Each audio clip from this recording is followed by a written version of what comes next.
इस मंच के माध्यम से मैं अहमदाबाद गांधीनगर के मतदाताओं का अभिनंदन करता हूं, साथ साथ गुजरात के मतदाताओं का भी हृदय से धन्यवाद करता हूं, अभिनंदन करता हूं, जिन्होंने भारतीय जनता पार्टी को विजयी बनाया। भाइयों बहनों, काम करने वाली सरकार कैसी होती है, इसका उदाहरण है कि जिस दिन आचार संहिता समाप्त हुई उसके दूसरे दिन से गुजरात में कृषि महोत्सव प्रारंभ हुआ और मैं अभी जूनागढ़ से आ रहा हूं। आज कृषि महोत्सव का दूसरा एक बड़ा कार्यक्रम जूनागढ़ में था। पहला कार्यक्रम डीसा में था। 50-50 हजार किसानों की उपस्थिति और कृषि विकास के लिए एक बड़ा यज्ञ। और एक खुशखबरी आपको सुनाना चाहता हूं मित्रों, आज गुजरात की विकास यात्रा में अनेक पहलू जुड़ रहे हैं। आज एक नवीन सौगात गुजरात के भाग्य में आई है। चिट्टा कैसा होता है हम सबने सुना है, लेकिन देखने का सौभाग्य हम लोगों को नहीं मिला है। 1940 में आखिरी चित्ता आंध्र के जंगलों में देखा गया था।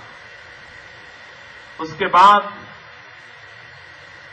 चित्ता नाम का ये प्राणी हिंदुस्तान की धरती पर से समाप्त हो गया। एशियन चित्ता के कुछ स्पेसिमेन आज ईरान में उपलब्ध है, कहते हैं 100 बस 200 शायद है। और दूसरा अफ्रीकन चीता है। भारत की धरती पर से चीता समाप्त हो चुका था।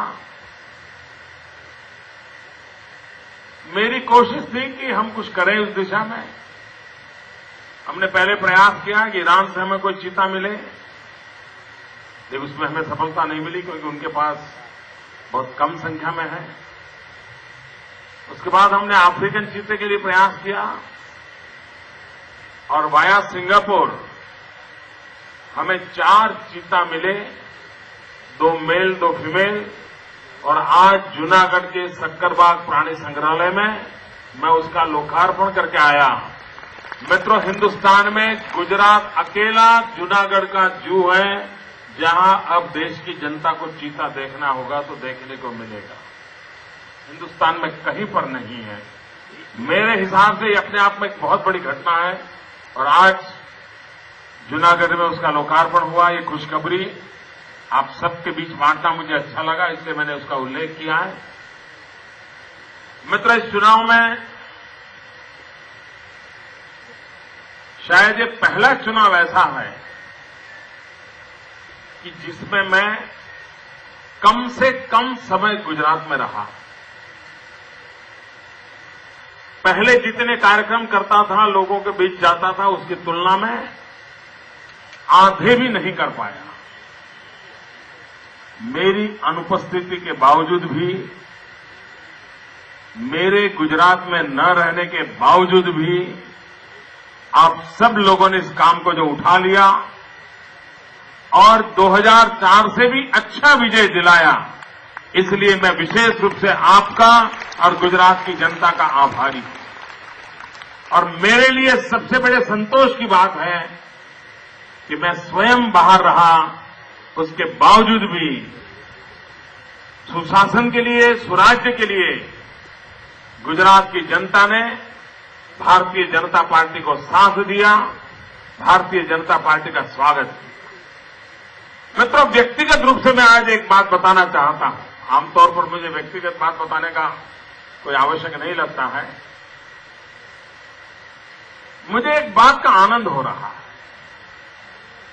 और मैं उस बात का स्वागत करने के लिए आज पब्लिकली एक बात बताना चाहता हूं। आम तौर पर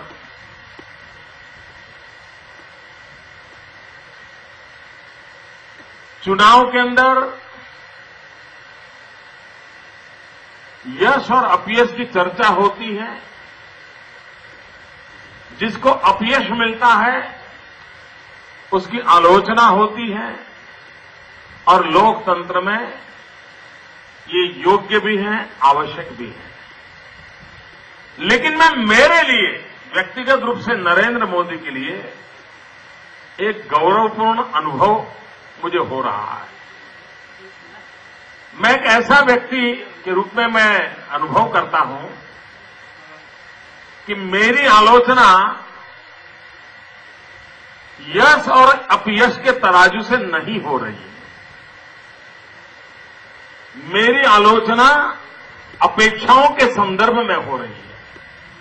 शायद बहुत कम लोग होंगे जिनको सार्वजनिक जीवन में ये सौभाग्य प्राप्त होता होगा कि अपेक्षा के संदर्भ में आलोचना, कि भाई आप हैं, आपसे तो ये अपेक्षा थी। मित्रों, कोई क्रिकेट के खिलाड़ी 5 वोट रन करके आउट हो जाए, 50 रन करके आउट हो जाए, ज्यादा चर्चा नहीं होती। लेकिन अगर सचिन तेंदुलकर 90 रन बना के आउट हो जाए तो लोग नाराज हो जाते हैं। क्या यार, तुम 90 रन बना के आउट हो गए। यानी सचिन तेंदुलकर की चर्चा अपेक्षा के संदर्भ में आलोचना होती है, परफॉर्मेंस के संबंध में नहीं होती। मित्रों, ऐसा सौभाग्य बहुत कम लोगों को मिलता है और इसलिए इन दिनों मेरी जो आलोचना हो रही है, मैं उस आलोचना का स्वागत करता हूं।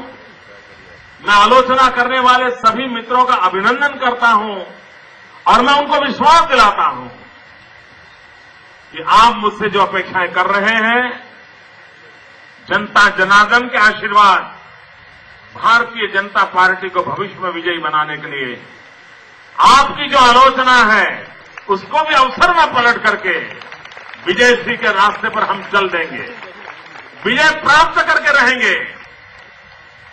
अपेक्षाओं के संदर्भ में